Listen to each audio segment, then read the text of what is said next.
ስለ ቼልሲ ስናነሳ ኮል ፓልመር መነሳት አለበት ብዬ አስባለሁ። ትናንት ቼልሲ ስታንፎርድ ብሪጅ ላይ በኖቲንግሃም ፎረስት 3-1 ላይ ተሸነፈው።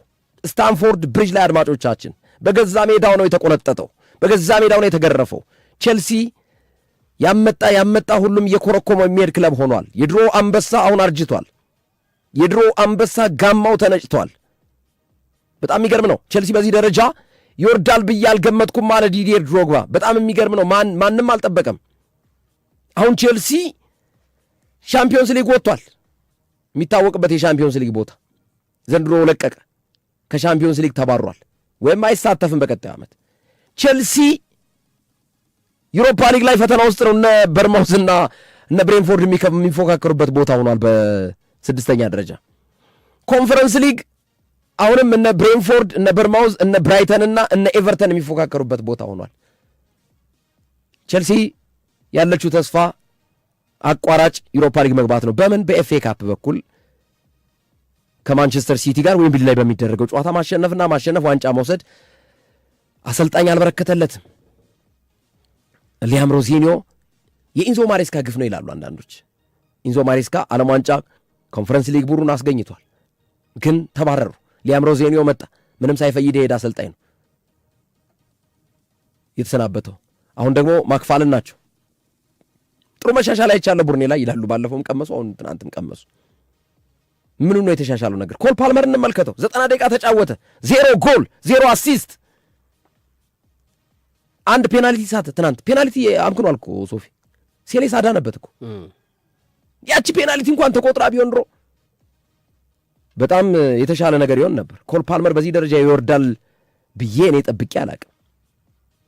ዘጭ ላይ ያለው በጣም ሌዚ፣ በጣም ኬርለስ አይነት ተጫዋች ነው የሆነው። ድሮ ኦፍኮርስ ሲሮጥም እንቅስቃሴዎቹ ብዙ ሰዎች ይናገራሉ ያን ያህል አይማርክም፣ ጨዋታው ግን በጣም ድንቅ ነው፣ ታለንት አለው ይላሉ።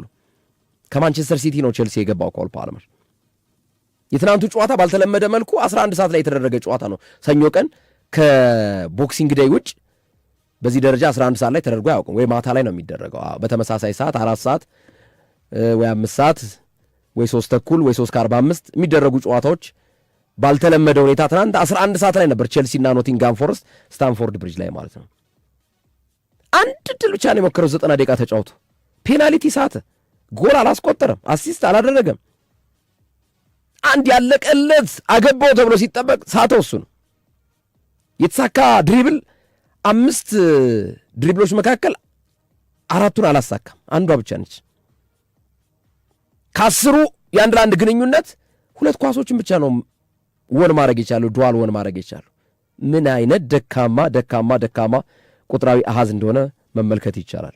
በአንጻሩ ጆኦ ፔድሮ በመጀመሪያ የቼልሲ የፕሪሚየር ሊግ ጉዞ ወይም በቼልሲ ማሊያ የመጀመሪያ የፕሪሚየር ሊግ የውድድር ዓመቱን እያደረገ ነው። ከብራይተንና ሆቭ አልቢዮን ለቆ ክረምትም ላይ የዓለም ዋንጫ እንዲወስዱ ያደረጋቸው የተጫዋች ነው። በአጠቃላይ 23 ጎል አስቆጥሯል ጆኦ ፔድሮ፣ 6 አሲስት አድርጓል። በ29 ጎል ላይ ኢንቮልቭ አድርጓል እና ጥሩ ነው የሱ 50ኛ ጨዋታውን ለቼልሲ ትናንት ያደረገው ጆኦ ፔድሮ በ50ኛ ጨዋታው 23 ጎል አስቆጥሯል፣ 6 አሲስት አድርጓል። በአጠቃላይ 29 ደግሞ ጎል ላይ ተሳትፎ አድርጓል እና የመጀመሪያውን የቼልሲን የፕሪሚየር ሊግ ጎሉን ለማስቆጠር 51 ቀን ነው የፈጀበት ጆኦ ፔድሮ። ከዛ በኋላ ግን አከታትሎ ባስቆጠራቸው ጎሎች ነው በአጠቃላይ 23 ጎል መድረስ የቻለው እንጂ የመጀመሪያውን የፕሪሚየር ሊግ የቼልሲን ጎል ለማስቆጠር ግን 51 ቀን ነው የራቀበት የሆነበት። ዓለም ዋንጫ ላይ ግን ቀድሞ አስቆጥሯል። ገና እንደመጣ ስኬታማ ሆኗል ማለት ነው እና በጣም የሚያሳዝን ነው የኮል ፓልመርና የቼልሲ በዚህ ደረጃ መውረድ። ምንም ትኩረታቸው እንግዲህ ለኤፍኤ ካፕ ማድረግ ነው። ኤፍኤ ካፕ ደግሞ የህልውና ጉዳይ ነው ለቼልሲ። ማንቸስተር ሲቲም ፕሪሚየር ሊጉ ከእጁ እየወጣ ነው። ቀጣይ ጨዋታዎቹ የሚያሳዩት በደንብ ከእጁ ተፈልቅቆ እንደሚወጣ ማሳያ ነው። ክሪስታል ፓላስ ላይ ደሙን አይሰጥም ማንቸስተር ሲቲ፣ ምንም ጥያቄ የለው። ምክንያቱም ቅዳሜ ጨዋታ አሉ፣ የዋንጫ ጨዋታ።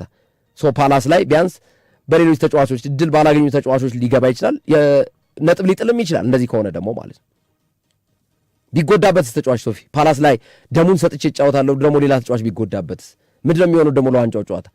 ጋርዲዮላ ይህንን ሁሉ አስቦ ነው የሚገባው።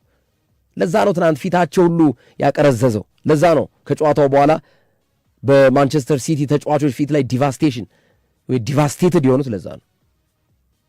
የመረበሽ ነገር የተመለከትንባቸው